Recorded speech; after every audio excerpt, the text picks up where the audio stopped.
Pat, that explosion of refugees is already straining weak economies in Europe, and the crisis could eventually spill over here to the U.S. as well. That has some in Congress balancing concerns about refugees against the possibility of terrorists sneaking into the U.S. Dale Hurd has the story. The UN says close to 1 million migrants from Africa and the Middle East are expected to enter Europe by the end of the year, and the White House says some of them will be coming to the U.S. America's annual worldwide refugee quota is about 70,000, but now there's pressure from Europe to raise that number considerably.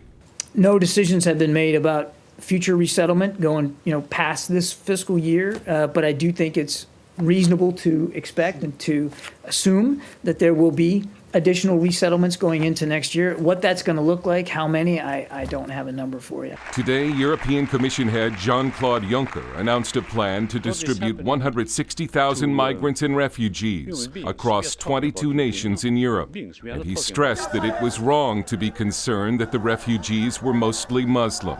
There is no religion, there is no belief, there is no philosophy when it comes to refugees and to those who are fleeing.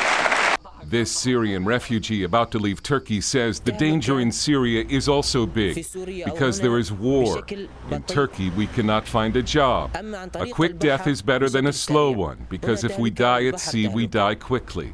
But what is very disturbing to some observers is that according to the UN, 72% of the migrants entering Europe are men. Refugees typically move as families.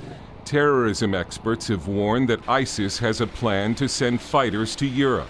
About the White House plan to bring some of the migrants to the U.S., the Republican chairman of the House Homeland Security Committee said the White House has a responsibility to protect the American people and our country.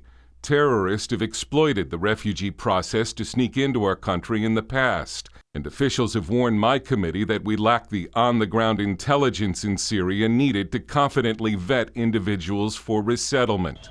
This surge is beginning to remind some of a famous French novel from the 1970s, The Camp of the Saints, both praised as brilliant by critics and panned by some as xenophobic. It predicted that Europe would fall when Africans and Asians suddenly flooded the continent, and Europeans no longer had the will to exist, to maintain their own identities. This refugee surge has not reached that level, but it is a crisis that many critics warn will certainly change Europe, and could change America as well. Dale Hurd, CBN News.